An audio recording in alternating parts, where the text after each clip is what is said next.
ये कहानी एक ऐसे लड़की के ऊपर आधारित है जिसका कोई बॉयफ्रेंड नहीं है। अपने इसी कमी को पूरा करने के लिए वो पूरे घर में तबाही मचा देती है। मूवी में आगे बढ़ने से पहले मैं आप लोगों से रिक्वेस्ट करना चाहूंगा कि आप लोग ईयरफोन्स लगा लें क्योंकि आज थोड़ा अलग होने वाला है। और इस मूवी का नाम है नॉट अनदर टीन और ये मूवी 2001 में रिलीज हुई थी। मूवी के स्टार्टिंग सीन में हम जैनी नाम की एक लड़की को देखते हैं। जैनी एक पुरानी रोमांटिक फिल्म देख रही थी जिसे देखकर उसका मूड बन जाता है और उसके बाद वो बाबा मूसा खां बंगाली का औजार निकालती है और अपने मौत के कुएं में डाल के आनंद लेने लगती है। तभी अचानक आके उसके पापा उसको हैप्पी बर्थडे विश करते हैं और जैनी अजीबोगरीब शक्ल बनाने लगती है क्योंकि ना तो जैनी उस औजार को बाहर निकाल सकती थी और ना वो उसे अंदर रख सकती थी। तभी उसके दादा दादी भी वहाँ केक लेके पहुंच जाते हैं और जैसे ही उसका डॉग उसका ब्लैंकेट खींचता है तो लेटर केक पर जाके गिरता है जिसे देखकर सबको पता चल जाता है कि जैनी आखिर क्या कर रही थी। उसके बाद जैनी के पापा दोनों बहन भाइयों को स्कूल छोड़ने जाते हैं जहां जैनी का भाई उससे बोलता है कि तुम्हारा एक बॉयफ्रेंड होना चाहिए। जैनी बोलती है कि मुझे अपने पसंद का लड़का चाहिए। तब उसका भाई बोलता है कि तुम जल्दी से किसी को पसंद करके उसके साथ घबाघब कर लो क्योंकि तुम्हें पापा का रूल पता है ना, तुम बड़ी हो, पहले तुम घबाघब करोगी उसके बाद मुझे पलंग तोड़ने का मौका मिलेगा।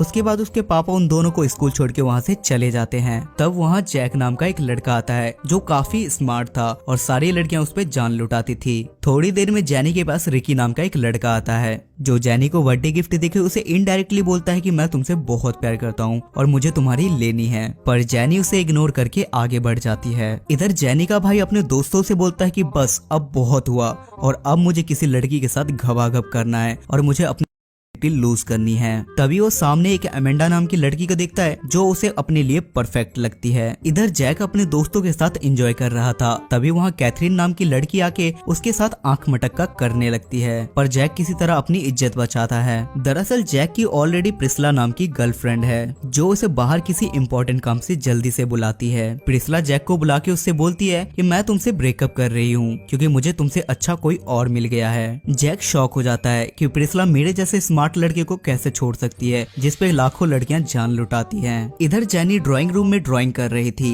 लेकिन ड्राइंग में बार बार मिस्टेक होने की वजह से वो ड्राइंग की माँ बहन एक करने लगती है।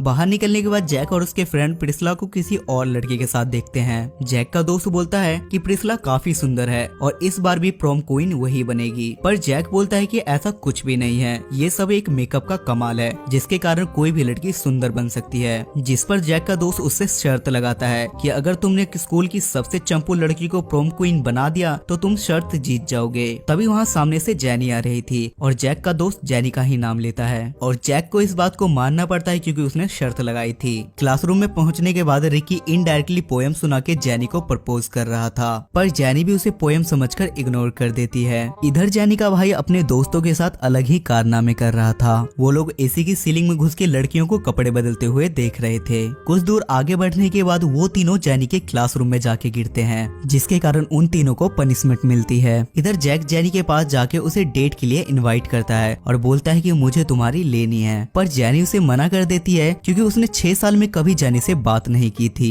दरअसल जैक एक फुटबॉल प्लेयर था और अगले दिन मैच के दौरान वो बस बैठा हुआ था क्योंकि पिछले मैच में जैक की गलती की वजह से उसके दोस्त की जान चली गई थी और तब से जैक को मैच में सस्पेंड कर दिया गया था। इधर जैनी को जैक के बारे में सोच के बेचैनी हो रही थी और वो अपने पापा से इसके बारे में एडवाइस लेती है जहां उसके पापा बोलते हैं कि तुम्हें उसके साथ डेट पर जाना चाहिए था और यही हाल जैक के घर पे भी था। इधर जैक के पापा जैक से बोलते हैं कि बेटा हमें पता है कि तुम्हें गर्लफ्रेंड की जरूरत है और रिसेंटली तुम्हारा ब्रेकअप हुआ है। जिसके बाद जैक अपनी बहन के पास जाके लड़की पटाने की निंजा टेक्निक सीखने जाता है पर उसकी बहन उसकी ही इज्जत की कोशिश करती है जिस पर जैक उससे बोलता है कि तुम मेरी बहन हो। कैथरीन बोलती है कि मुझे इससे कोई फर्क नहीं पड़ता। अगले दिन जैनी के भाई को कुछ लोग कपड़े की तरह धो रहे थे। जैक उसे बचाने के लिए जाता है पर जैनी का भाई उसे ही मारने लगता है जिसके बाद जैक उसकी अच्छे से सफाई करता है और तभी वहाँ जैनी भी आ जाती है। पार्क में जैक गाना गाकर जैनी को इम्प्रेस करने की कोशिश करता है पर उसके गाने की लिरिक्स के हिसाब से लग रहा था कि जैसे जैनी के पास कोई गन हो और जैक सबको वार्न कर रहा है जिसके कारण पुलिस जैनी को पकड़ लेती है।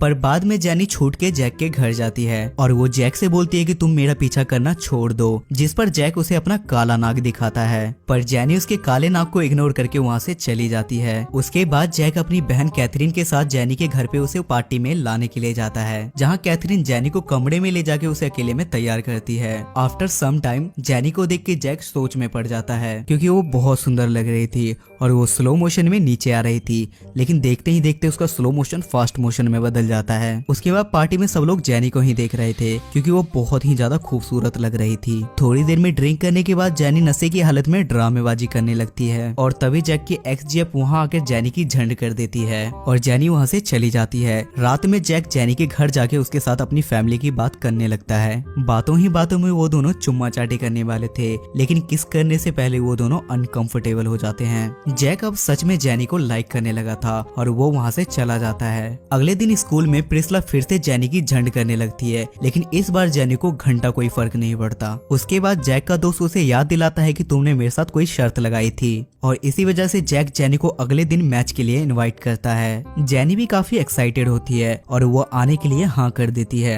अगले दिन फिर से मैच हो रहा था, लेकिन जैक साइड में शांत बैठा हुआ था क्योंकि वो सस्पेंड था। लेकिन तभी जैक की टीम हारने वाली थी और जैक की टीम में से कुछ लोगों को चोट भी लग चुकी थी, जिसके कारण जैक को खेलने के लिए भेजना पड़ता है। पर जैक वहाँ जाके कुछ उखाड़ नहीं पाता और वो लोग मैच हार जाते हैं। मैच के बाद जैक उदास था, पर जेनी उसके पास जाके उसे मोटिवेट करती है और वो बोलती है कि एटलीस्ट तुमने कोशिश तो की। ये बस एक गेम है, इसमें हार जीत चलती रहती है, तो इसलिए तुम अपना मूड ठीक करो। तभी जैक का दोस्त वहाँ आकर जैक से बोलता है कि हम आज मैच तुम्हारी वजह से हारे हैं और मैं जेनी को सब कुछ बता दूंगा। उसके बाद वो जेनी के कान में कुछ कहता है ओम सीमाम बिंग बिंग बो सस्ते न से। पर जैक अपने मुंह से ही जेनी को सब कुछ सच बता देता है कि वो बस शर्त के लिए जेनी के पास आया, जिसके कारण जेनी वहाँ से गुस्सा होकर चली जाती है। जैक का दोस्त उससे बोलता है कि मैंने उसके कान में कुछ भी नहीं कहा, जिसका मतलब जैक खुद चूतिया बन के अपने पैड पे कुल्हाड़ी मार ली। उसके बाद वो दोनों एक दूसरे से बहुत दिनों से नहीं मिलते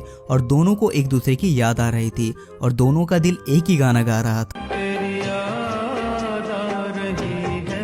फिर प्रोम क्वीन वाले दिन जेनी का भाई उसको अपने साथ लेके आता है और इधर जैक भी अपनी बहन कैथरीन को लेके आया था। इधर हिम्मत करके जेनी का भाई अमेंडा को अपना लव लेटर दे देता है, जिसमें लिखा था कि जाने जिगर जाने मन तुझको है मेरी कसम और तू जो मुझे ना मिली मर जाऊंगा मैं सनम। उसके बाद अमेंडा भी उसका गाना समझ जाती है और दोनों पलंग तोड़ने जाते हैं। इधर जेनी और जैक का दोस्त दोनों एक साथ डांस कर रहे थे और जैक अपनी बहन के साथ डांस कर रहा था। तभी कैथरीन जैक को किस करने लगती है और जेनी को ये सारी बातें बुरी लगती है, जिसके कारण वो वहाँ से चली जाती है। तभी वहाँ का प्रोफेसर प्रोम क्वीन और किंग का अनाउंसमेंट करता है, जिसमें किंग जैक था और प्रोफेसर बोलता है कि इस बार प्रोम क्वीन 2 लड़कियां बनी हैं। प्रिस्ला सोचती है कि ये मेरा और जेनी का नाम है, पर वो दोनों कोई और लड़की थी। उसके बाद जैक जेनी को ढूंढने के लिए जाता है, जहाँ बैटर बताता है कि जेनी तुम्हारे दोस्त के साथ घबाघब करने गई है। तभी रास्ते में उसे रिकी मिलता है और वो बोलता है कि मैं भी जेनी से प्यार करता हूँ और दोनों होटल रूम के पास पहुँचते हैं, जहाँ उन्हें घबाघब की आवाजें सुनाई देती है। अंदर जाने पे उन्हें पता चलता है कि उसका दोस्त जेनी के साथ नहीं बल्कि प्रिस्ला के साथ घबाघब कर रहा था और प्रिस्ला का बॉयफ्रेंड वीडियो बना रहा था। तब जैक उसे घर ढूंढने के लिए जाता है, जहाँ उसके पापा बोलते हैं कि जेनी आर्ट डिजाइन के लिए पेरिस के लिए फ्लाइट पकड़ने गई है। जैक जल्दी से एयरपोर्ट पहुंचता है और जेनी को एक फुटबॉल फेंक के मारता है, जिसके कारण वो रुक जाती है और जैक उसे अपने दिल की सारी बातें बता देता है, जिसे सुनकर जेनी पेरिस जाना कैंसिल कर देती है। ये दोनों वहाँ आपस में किस करने लगते हैं और ये मूवी यहीं खत्म हो जाती है। सो गाइस, आई होप कि आपको आज की एक्सप्लेनेशन पसंद आई होगी और इस मूवी की IMDb रेटिंग है 5.7 स्टार्स आउट ऑफ 10 और इसे गूगल यूजर ने 76% लाइक किया है। अगर आपको एक्सप्लेनेशन पसंद आती है तो मेक श्योर चैनल को सब्सक्राइब करके बेल नोटिफिकेशन जरूर ऑन करना, ताकि मुझे नेक्स्ट वीडियो बनाने की मोटिवेशन मिलती रहे। तब तक के लिए स्टे सेफ, स्टे हेल्दी।